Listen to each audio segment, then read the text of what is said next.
Hello, this is Joe Yuhan here with part 2 on hip flexion. In part 1, the introduction, we talked about the 3 benefits of having strong and efficient hip flexion.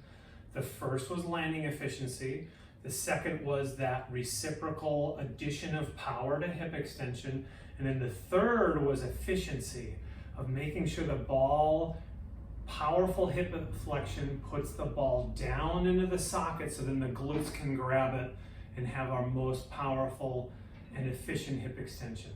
And so now we're going to go through a few of my favorite exercises to work on efficient hip flexion.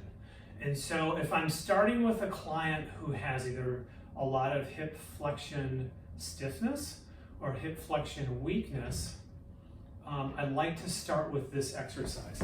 And so the first one is very simple. It almost seems too silly. It is seemingly this little abdominal march. Now, the abs are really important to facilitate that efficient hip movement, but we want to take it a step further, and rather than just do a little march, we're going to make this running specific. And so we're going to do 2 things to do that.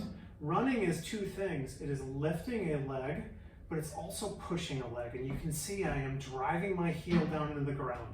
So in this position, I'm going to push my foot down, and then I'm going to raise my hip up as high as I can get it. As high as I can get it without actually curling off of the ground. So I'm keeping my back mostly flat. I lift as high as I can while pushing. That's running. The core stability component is now I hold my back steady as I switch midair. I now drive my right foot down and lift my left.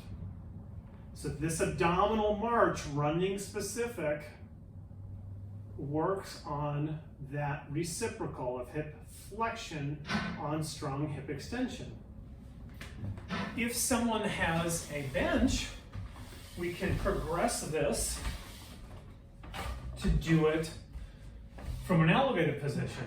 A weight bench is better than the short one, but I'll use this one to just demonstrate for effect. Ideally, you would have your head supported on a bench, but now I can go into a more specific running position where I'm getting my leg extended, just like it is in running, but I'm working really hard on a full hip flexion.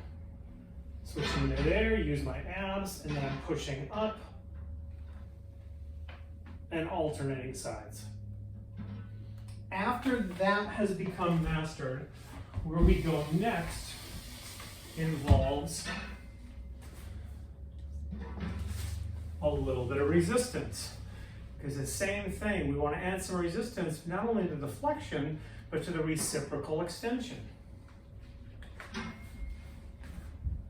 Any light resistance band will do. Lighter is actually better for this because very often this is really challenging for people. So I'm going to be in an elevated position. This leg represents my push-off leg, and what I'm working on is my ability to flex this leg up. So there's a couple different things that we can do. We can just do a straight pedal, or what you can do is you can pulse this, keeping the straight leg straight, and I'm working on that last 10 to 20% of hip flexion. But again, it's the reciprocal of extension plus flexion on a stable low back and pelvis.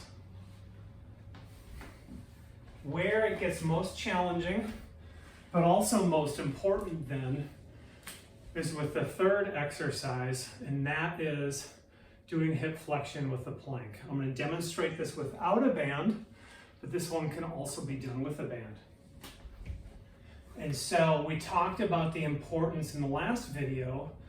The key for efficient, powerful hip flexion is to do it on a stable and neutral trunk and a stable neutral pelvis.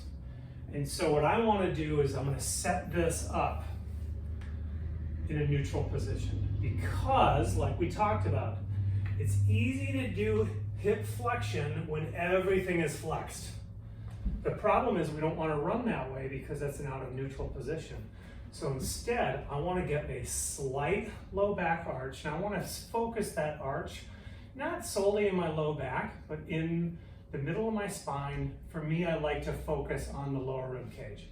So I find my lower rib cage extension, then I lock it in with my abs. I go into a plank position so I can still feel a little bit of contraction in my mid-back, and now I go into hip flexion. So I'm working abs and hip flexors, but as you can see, I'm keeping my low back neutral. I like to do a prolonged hold of 5 to 10 seconds, where you're really working on that maximum height position. But again, nothing is more important than keeping the low back neutral. Because if I go to here, that's cheating, and that represents an inefficient position that we don't want to run in. This neutral position is the best of both worlds of peak hip flexion, but also being able to extend the hips. So that is my favorite hip flexion progression. The last thing you can do, that's actually arguably easier, is to do it in standing. So as we alluded to, now my head's going to be cut off here a little bit. Bump this up for you guys just a bit.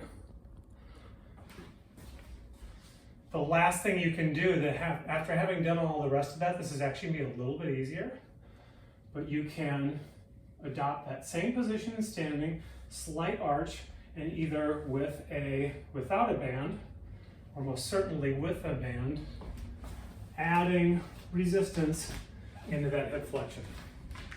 So side view is here, maintaining my low back arch, trying to lift as high as I can without compensating here. And then the same thing, monitoring this plane, avoiding doing that, and instead keeping everything level for the most powerful and efficient hip flexion I can get. So try that progression. I will also have some information on how we can make sure that you have the hip flexion range of motion prior to this exercise. But work on this and see how well it accentuates your best, most efficient running form.